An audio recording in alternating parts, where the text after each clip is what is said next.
सभी साधर्मियों को सादर जय जनेत्र।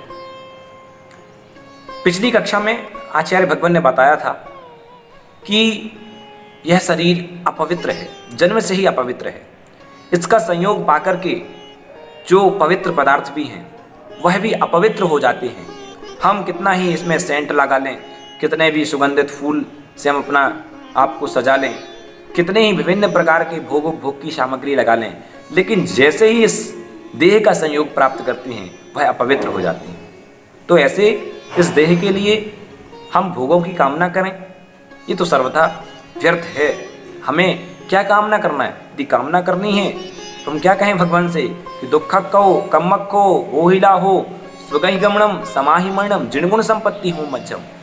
हम भगवान आपके जैसी संपत्ति को प्राप्त कर लें, ये हमें कामना करनी है।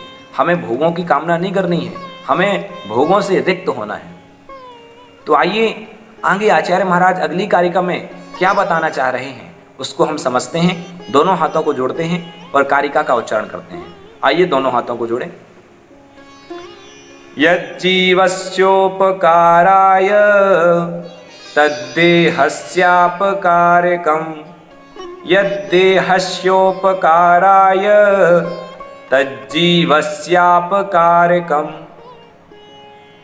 आइए शब्द से अर्थ को देखते हैं। यहाँ आचार्य महाराज क्या बताना चाह रहे हैं? अपकार और उपकार के बारे में बता रहे हैं कि क्या हमें उपकार करने में सहायक है, कौन सी क्रियाएं हमारा अपकार करती हैं। तो क्या कह रहे हैं? यद जीवस्योपकाराय, यद जीवस्योपकाराय, यद यानी जो क्रियाएं जीवस्योपकाराय जीव का उपकार करती हैं, आत्मा का उपकार करती हैं, उससे क्या है? तद देहस्यापकारकम, तद यानी वह देहस्य यानी शरीर का, अपकारकम अपकार करने वाला है। आत्मा का जो उपकार करने वाला है वह क्या है? देह का अपकार करने वाला है। कैसे? हम व्रत संयम नियम करेंगे तो हो सकता है काया और कषाय दोनों को क्रश करना पड़े, दोनों क्रश होंगी, लेकिन इससे हमारी आत्मा का कल्याण होगा। लेकिन यद देहस्योपकाराय, यद देहस्य यानी कि वह जो शरीर का, उपकाराय यद देहस्योपकाराय जो देह का उपकार करने वाला है, जो क्रियाएं देह का उपकार करने वाली हैं, तद जीवस्यापकारकम वह क्या है?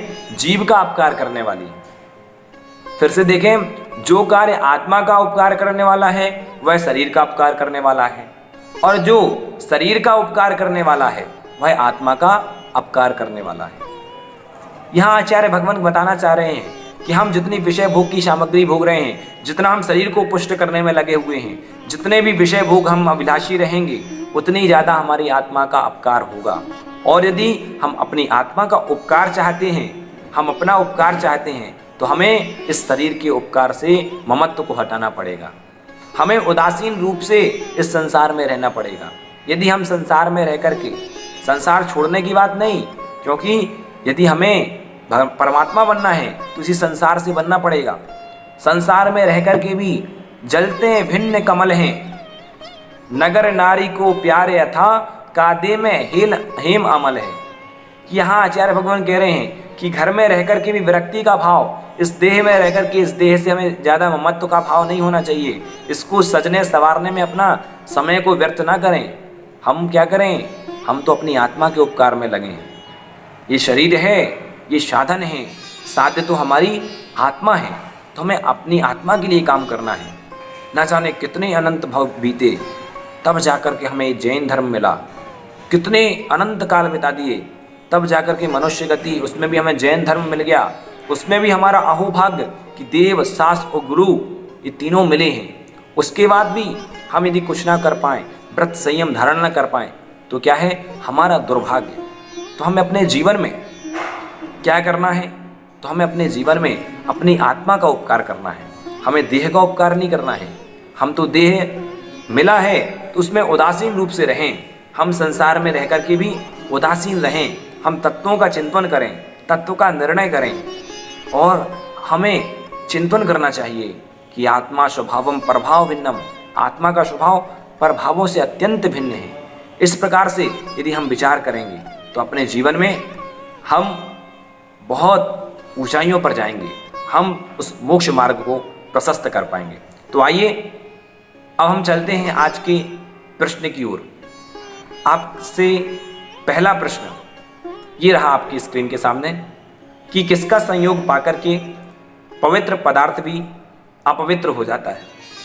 किसका संयोग पाकर के पवित्र पदार्थ भी अपवित्र हो जाता है। दूसरा क्वेश्चन आपके सामने, इष्टोपदेश ग्रंथ के रचयिता कौन हैं।